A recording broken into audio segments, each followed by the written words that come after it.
katsiran walhamdulillahi katsiran wa subhanallahi bukratan wa asila. La ilaha illallah wa la na'budu illa iyyah mukhlisina lahu-d-din walau karihal kafirun. La ilaha illallah wahdah sadaqa wahdah wa nasara abdah wa hazamal ahzaba wahdah. La ilaha illallah. Allahu akbar, Allahu akbar, Allahu akbar, walillahil hamd. Alhamdulillahilladzi nasta'inuhu wa nastaghfiruhu wa na'udzu billahi min shururi anfusina wa may yahdihillahu fala mudilla lahu wa may yudlil fala hadiya lahu. Asyhadu an la ilaha illallah wahdahu la syarika lahu wa asyhadu anna Muhammadan abduhu wa rasuluh. Allahumma shalli wa sallim wa barik ala sayyidina Muhammad wa ala alihi wa ashabihi wa man tabi'ahu ila yaumiddin. Amma ba'du, ya ibadallah, ittaqullaha haqqa tuqatih wa la tamutunna illa wa antum muslimun. Allahu akbar, Allahu akbar, Allahu akbar, walillahil hamd. Ma'asyiral muslimin rahimakumullah. Hari ini jutaan umat muslim di berbagai belahan dunia tengah bergembira mengumandangkan takbir, tahmid dan tahlil sebagai wujud syukur kepada Allah Subhanahu wa taala. Mereka bergembira menyambut datangnya hari kemenangan Idul Fitri.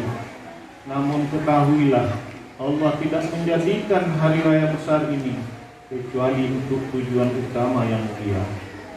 Pertama, agar manusia bersyukur dan bertakbir memuji Allah Subhanahu wa ta'ala atas segala nikmat yang telah diberikan selama bulan Ramadan, yang mana pada bulan tersebut kita telah dimudahkan dalam melaksanakan ibadah puasa, mengamalkan sholat malam, membaca Al-Quran, berangkat sholat subuh lebih awal, dan lain sebagainya.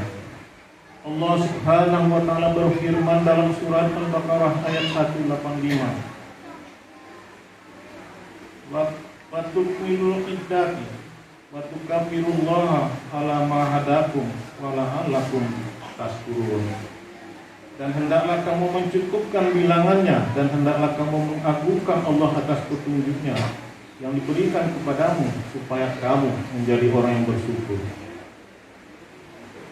Yang kedua adalah agar umat Islam merayakan hari kemenangan ini dengan rasa bahagia dan senang dalam batas-batas syariat Islam, berpakaian sesuai dengan syar'i, berakhlakul karimah, dan tidak berlebihan dalam menghambur-hamburkan harta.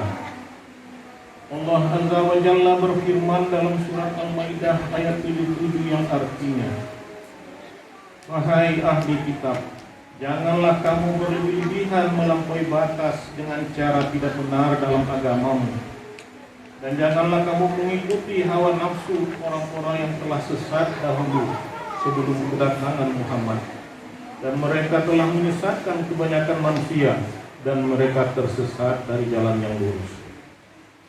Dan apakah yang sudah kita peroleh dari pelaksanaan Ramadan selama sebulan penuh kemarin ini? Jawabannya, mari kita tanya pada hati kita masing-masing. Sabda Rasulullah Sallallahu Alaihi Wasallam, mungkin hasil yang diraih oleh orang yang berpuasa di bulan Ramadan hanyalah lapar dan haus, dan hasil yang dicapai oleh orang yang sholat malam hanyalah letihnya begadang saja. Mudah-mudahan kita tidak termasuk orang yang demikian. Semoga semua amal ibadah kita di bulan Ramadan diterima di sisi Allah Subhanahu wa ta'ala. Amin ya rabbal alamin. Allahu akbar, Allahu akbar, Allahu akbar. Walillahil hamd. Kaum muslimin dan muslimat rahimahullah. Mereka yang sukses menjalani Ramadannya, itulah orang-orang yang mencapai derajat takwa, yang hari ini mencapai fitrahnya kembali, suci bersih ibarat bayi yang baru lahir tanpa noda dan tanpa dosa, karena setiap bayi memang dilahirkan dalam keadaan fitrah. Sabda Rasulullah Sallallahu Alaihi Wasallam, kullu mauludi yuladu alal fitrah fasawahu yuhawidanihi yunasiranihi au yumajisanihi. Setiap bayi dilahirkan dalam keadaan fitrah, orang tuanya lah yang menjadikannya Yahudi, Nasrani atau Majusi. Kaum muslimin dan muslimat rahimakumullah. Rasulullah sallallahu alaihi wasallam bersabda, qala Rasulullah sallallahu alaihi wasallam, innahu sayusibu ummati daul umami wa qalu wa ma daul umami wala al-asiru wal basaru wa takasuru tanafusu fid dunya wa tabaudu wa tahasudu hatta yakunal baqyu sumu yakunul haraj. Artinya, sesungguhnya umatku akan ditimpa oleh suatu penyakit umat. Para sahabat bertanya, apakah penyakit umat itu ya Rasulullah? Rasulullah menjawab, yang pertama adalah kufur nikmat, tak pandai bersyukur. Yang kedua adalah sombong. Yang ketiga serakah atau tamak atau loba. Yang keempat bersaing secara negatif. Yang kelima berbenci-bencian. Yang keenam berdengki-dengkian, bahkan sampai berlaku kejam dan bunuh-membunuh. Hadis riwayat Ibnu Abu Dunya dari Abu Hurairah. Ini disebut oleh Rasulullah penyakit umat karena hampir menjangkiti seluruh umat, baik di desa ataupun di kota, mungkin juga pada yang miskin ataupun yang berpunya. Yang pertama, tidak pandai bersyukur atau kufur nikmat. Allah berfirman dalam surat An-Nahl ayat 18, wa in ta'tu nikmatallahi la tusuha. Jika kamu menghitung nikmat Allah, niscaya kamu tak akan sanggup menghitungnya. Allah juga berfirman dalam surat Al-Kahfi ayat 109 yang artinya, katakanlah hai Muhammad, sekiranya lautan menjadi tinta untuk menuliskan nikmat Allah, niscaya tinta itu akan habis terlebih dahulu sebelum selesai dituliskan nikmat Tuhan, sekalipun Allah menambah tinta sebanyak itu lagi. Apabila orang memberikan sesuatu kepada kita, betapa gembira dan besarnya hati kita, sehingga kita langsung berterima kasih kepada orang tersebut. Namun bagaimana kita kepada Allah? Betapa besar dan banyaknya nikmat yang kita terima. Orang lain buta, tidak bisa melihat, kita bisa melihat dengan terang. Orang lain tuli, tak bisa mendengar, kita bisa mendengar dengan jelas. Orang lain cacat fisik, kita sempurna. Belum yang lain lagi. Namun kadang-kadang kita yang diberi nikmat tersebut jarang pandai bersyukur. Bahkan orang cacat tersebut pula yang banyak syukurnya kepada Allah dari kita yang sempurna ini, karena hatinya masih diberi kekuatan untuk mengingat Allah walaupun fisiknya cacat. Belum lagi nikmat yang lain yang kita terima. Dulu hidup biasa saja, sekarang sudah berpunya. Dulu pegawai rendahan, sekarang sudah kepala bagian. Dulu menyewa rumah, sekarang sudah milik sendiri.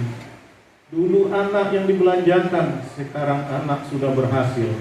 Namun kadang-kadang kita belum juga bersyukur, belum juga ringan tangan untuk bersedekah saling memberi.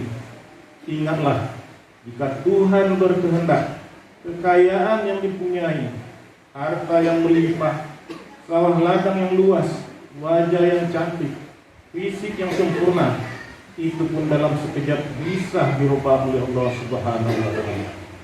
Kenapa kita tak juga mau bersyukur? Apakah kita sedang menunggu siksa Allah? Mensyukuri nikmat bukanlah kepentingan bagi Allah, tapi kepentingan untuk diri kita sendiri dan bahkan akan menambah rezeki yang akan kita terima, sebagaimana ditegaskan oleh Allah dalam Al-Quran surat An-Naml ayat 40. Wa man satara fa innama yaskuru li nafsi wa man kafara fa inna rabbi ghaniyyun karim. Dan barang siapa yang bersyukur, sesungguhnya syukur itu untuk dirinya sendiri. Dan barang siapa yang ingkar, maka sesungguhnya Tuhanku maha kaya lagi maha mulia. Dalam surat Ibrahim ayat 7 Allah berfirman, wa ista'adzama rabbukum la in sakartum la azidannakum wa la in kafartum inna azabi lasadid. Dan ingatlah tak kala Tuhanmu memaklumkan, sesungguhnya jika kamu bersyukur pasti kami akan tambah nikmat untukmu. Dan jika kamu mengingkari nikmatku, sesungguhnya siksaanku sangat pedih. Banyak contoh yang kita lihat di dunia ini. Orang kaya yang tidak bahagia, hartanya malah membawa kesedihan baginya. Dia bisa membeli makanan yang enak, namun dia tak boleh memakannya karena berbagai penyakit. Pangkat dan jabatan yang tinggi membawanya tersandung korupsi yang membuat malu seluruh keluarganya. Harta yang melimpah kadang-kadang tidak memberikan kesuksesan pada anak-anaknya yang terjerumus narkoba. Marilah kita syukuri semua nikmat yang kita terima, sehingga Allah akan menambah lagi nikmat atau kebahagiaan yang lebih banyak pada diri kita. Penyakit umat yang kedua adalah sombong.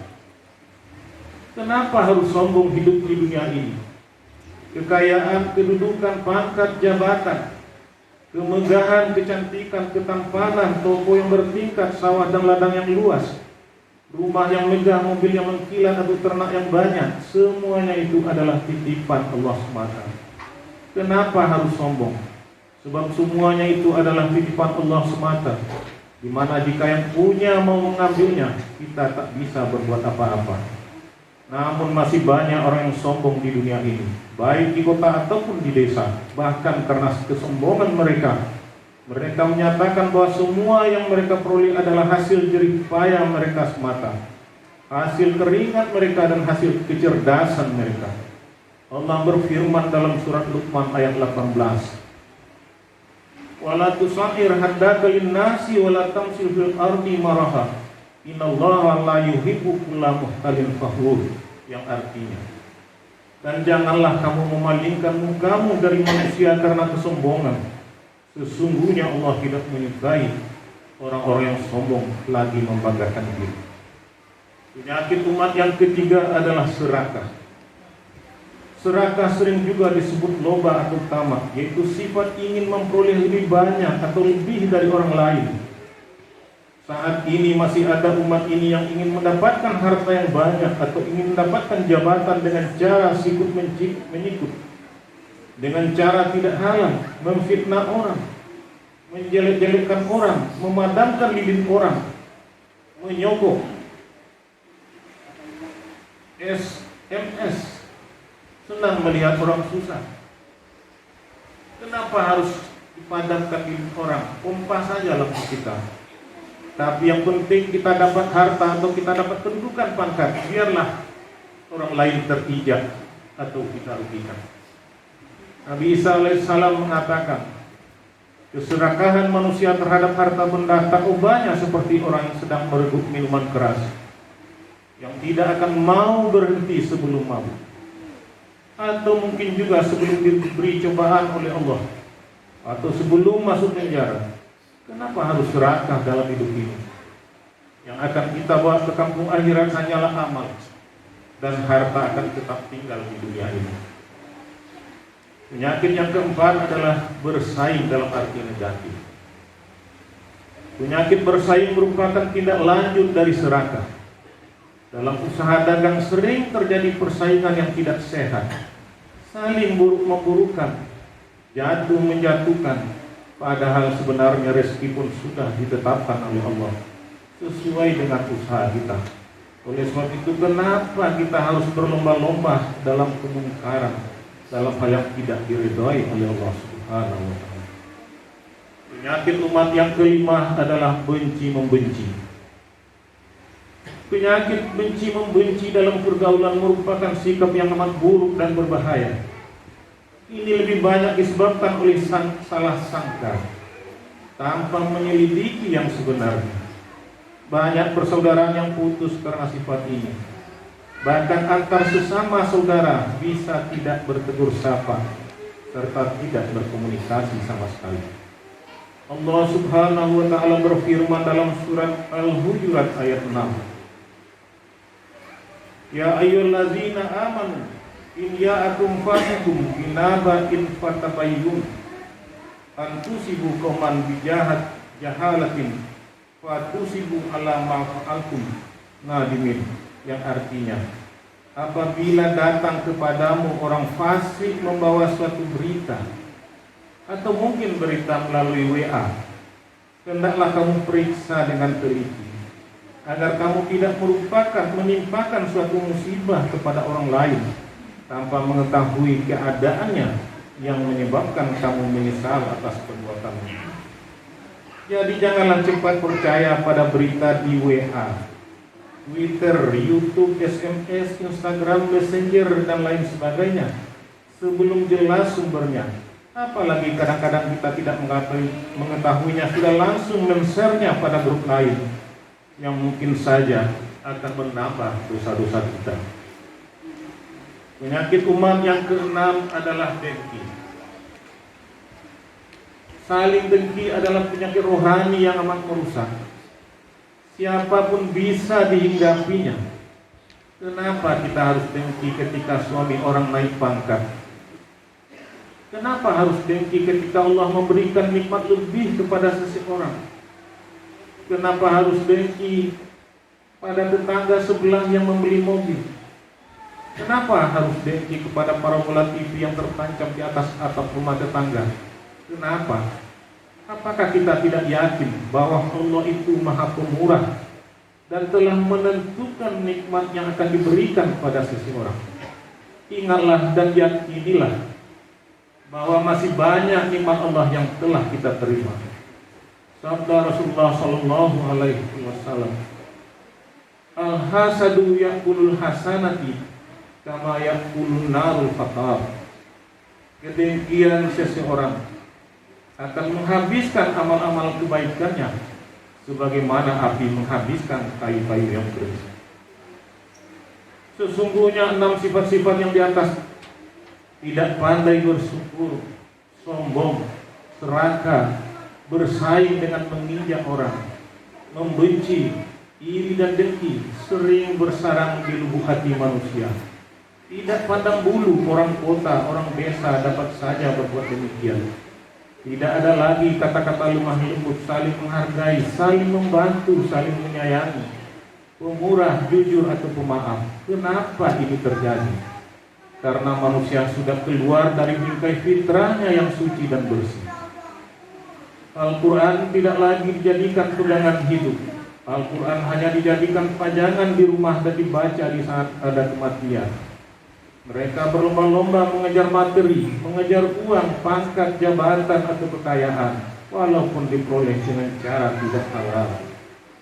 Mereka tak peduli lagi dengan anak-anak yatim, orang-orang melarat, orang yang tak berpunya dan fakir miskin. Orang tak berkeinginan lagi untuk saling berbagi, bersedekah, berinfak ke masjid. Masjid dan musola dibiarkan terbengkalai, uang TPA terlalu susah untuk membayarnya. Sedangkan uang les anak yang ratusan ribu rupiah jumlahnya begitu mudah diusahakan.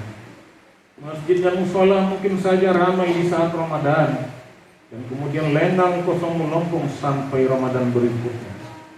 Manusia sudah terbuai oleh kenikmatan duniawi dan melupakan kesenangan akhirat yang abadi. Padahal kenikmatan dunia ini hanyalah sesaat, seperti orang bermimpi, sedangkan kehidupan abadi adalah kehidupan akhirat. Sabda Rasulullah sallallahu alaihi wasallam yang artinya, kelak akan menimpa umatku penyakit seperti umat-umat terdahulu, yaitu penyakit sombong, kufur nikmat tak pandai bersyukur, dan lupa daratan dalam memperoleh rahmat Allah.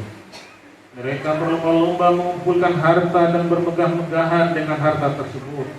Mereka terjerumus dalam kesenangan dunia, saling bermusuhan dan saling iri, dengki dan dendam, sehingga mereka melakukan kezaliman. Hadis riwayat Al-Hakim. Karena itu sudah selayaknya kita berdoa agar kondisi seperti digambarkan di atas tidak terjadi pada diri kita, tidak terjadi nagari atau kelurahan ini. Maka di hari yang fitri ini, marilah kita kembali kepada fitrah yang mengajak tunduk dan patuh pada Allah, kepada dinnya, hukumnya, dan aturan hidupnya. Hanya dengan kembali kepada fitrah insania yang islami, manusia akan selamat dari kesesatan dan kesengsaraan. Marilah akal pikiran kita bawa untuk selalu berpedoman kepada Al-Quran dan hadis. Pikiran yang tidak akan mau berbohong, menipu orang, mengurangi timbangan, mengambil hak orang lain, memakan yang haram, memakai pakaian yang haram, menyakiti hati orang, dan lain sebagainya. Juga marilah kita usahakan perasaan kita untuk menjadikan kecintaan yang sangat kepada Allah sebagai ukuran dalam memilih sesuatu. Perasaan untuk mencintai apa-apa yang dicintai Allah dan membenci apa-apa yang dibenci Allah. Perasaan islami yang akan menghasilkan selera yang islami. Islami dalam selera makan dengan memakan makanan yang halal. Islami dalam keluarga, islami dalam berpakaian, dan islami dalam mendidik anak. Marilah juga kita bertingkah laku dan berakhlak yang islami, di mana setiap tingkah laku kita akan menyenangkan bagi semua orang. Bicara yang menyejukkan, bukan menyakitkan. Menghormati dan menghargai semua orang, sehingga menjadi pribadi yang sangat dikagumi, benar-benar pribadi muslim yang sejati. Allahu Akbar, Allahu Akbar, Allahu Akbar, walillahil hamd. Ma'asyiral muslimin rahimakumullah. Pada kesempatan ini, hari yang berbahagia ini, marilah kita saling bersalaman, berjabatan tangan untuk saling memaafkan. Anak yang terlebih dahulu meminta maaf pada orang tuanya.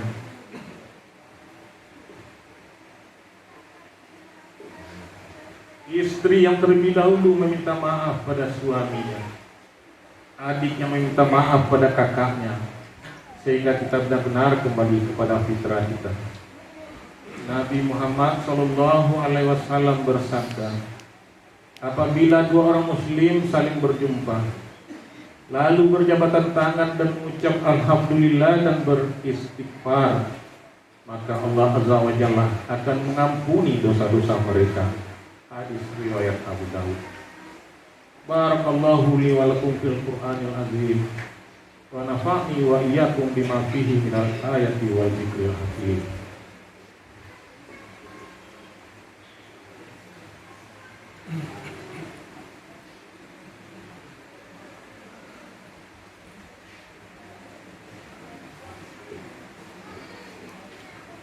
Alhamdulillah, nahmaduhu wa nasta'inuhu wa nastaghfiruhu wa na'udzu billahi min shururi anfusina wa min sayyiati a'malina. May yahdihillahu fala mudilla lahu wa may yudlil fala hadiya lahu. Asyhadu an la ilaha illallah wahdahu la syarika lahu wa asyhadu anna Muhammadan abduhu wa rasuluh. Amma ba'du fa ya ibadallah, usikum wa iyaya bitaqwallah. Ittaqullaha haqqa tuqatih wa la tamutunna illa wa antum muslimun. Marilah kita semua berdoa, tenangkan hati masing-masing, lupakan yang lama, tadahkan tangan, tundukkan kepala, berdoa, berserah diri kepada Allah Subhanahu wa taala. A'udzubillahi minasyaitonir rajim. Bismillahirrahmanirrahim. Allahumma ighfir lil muslimina wal muslimat wal mu'minina wal mu'minat al ahya minhum wal amwat innaka sami'un qaribun mujibud da'wat. Allahumma rabbana taqabbal minna salatana wa siyamana wa ruku'ana wa sujudana wa qunudana wa tadarru'ana wa tahassu'ana wa tahmudana wa tamin tafsirana ya Allah ya rabbal alamin. Rabbana zalamna anfusana wa illam taghfir lana wa tarhamna lanakunanna minal khasirin. Rabbana wa la tahmilna ma la quwwata lana bihi wa'fu anna waghfir lana warhamna anta maulana fansurna 'alal qaumil kafirin. Rabbana la tuzigh qulubana ba'da idh hadaitana wa hab lana min ladunka rahmatan innaka antal wahhab. Allahumma ya Allah, Kami yang hadir di sini adalah hamba-hambamu yang daif ya Allah, lemah tanpa daya, hamba-hambamu yang banyak dosa dan kesalahan. Karena itu ya Allah, ampunilah dosa-dosa kami dan dosa kedua orang tua kami. Allahumma ya Allah, jadikanlah orang tua kami senantiasa taat kepadamu, menjadi contoh bagi anak-anaknya dalam tunduk dan patuh kepadamu, seperti Engkau telah anugerahkan kepada keluarga Nabi Ibrahim. Ya Allah, jadikanlah ibu kami wanita yang solihah, pembentuk generasi yang soleh, seperti yang telah Engkau berikan kemuliaan kepada Ibunda Maryam dan Siti Khadijah. Ya Allah ya Rabbi, jadikanlah anak-anak kami generasi penerus yang soleh, taat menjalankan perintah-Mu, dan jadikanlah putri-putri kami yang solihah, yang selalu menutup auratnya dan selalu menjaga kehormatan diri dan keluarganya. Ya Allah ya Tuhan kami, seluruh alam ini mengetahui dan merasakan nikmat karunia-Mu. Tak ada ciptaan-Mu tanpa hikmah. Terkadang karunia-Mu tidak kami syukuri ya Allah, karena kesombongan kami. Ampuni kami ya Allah. Ya Allah ya Tuhan kami, tak sehelai daun yang gugur ke punggung bumi ini tanpa sepengetahuan-Mu. Namun terkadang kami mencoba berlindung mencari-cari alasan, tanpa menyadari bahwa kami selalu berada dalam wilayah penglihatan-Mu ya Allah. Ampuni kami ya Allah. Ya Allah ya Tuhan kami, ampunilah dosa kedua orang tua kami. Lapangkanlah kuburnya ya Allah. Kasihanilah mereka sebagaimana mereka telah menyayangi dan mendidik kami. Ampunilah kami ya Allah. Dulu sewaktu orang tua kami masih hidup, kami tak dapat membalas jasanya ya Allah. Kami pernah menyakiti hatinya ya Allah. Kami tak sempat membahagiakannya ya Allah, ayah dan ibu kami, walaupun mereka tak mengharap apapun dari kami. Ampuni kami ya Allah. Ya Allah ya Tuhan kami, apabila debu-debu kehidupan telah membawa kami jauh dari-Mu, apabila karunia-Mu telah kami seret ke jalan yang mungkar, apabila desah nafas kami didalangi oleh iblis dan setan selama ini, apabila kami bersembunyi melakukan kejahatan padahal dalam wilayah penglihatan-Mu ya Allah, ampunilah kami ya Allah ya Ghafurur Rahim. Ya Allah ya Tuhan kami, janganlah jadikan kami orang-orang yang sombong, kufur nikmat, tak pandai bersyukur, kikir dan pelit, serta tunjukilah kami jalan yang benar ya Allah. Rabbana atina fid dunya hasanah wa fil akhirati hasanah wa qina adzabannar. Allahumma fir lana dzunubana wa ghfir anna sayyi'atina wa tawaffana ma'al abrar. Subhana rabbika rabbil izzati amma yasifun wa salamun alal mursalin walhamdulillahi rabbil alamin. Assalamualaikum warahmatullahi wabarakatuh.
lepaskan daerah. Terima kasih.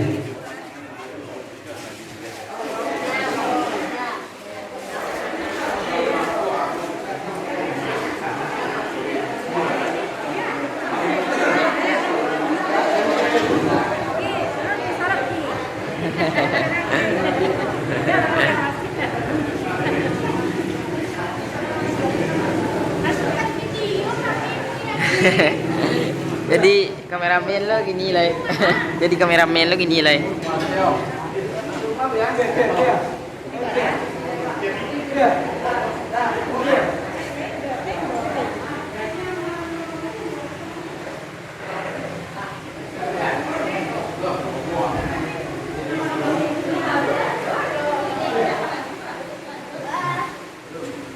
Pak, dari sini ya Pak. Ya.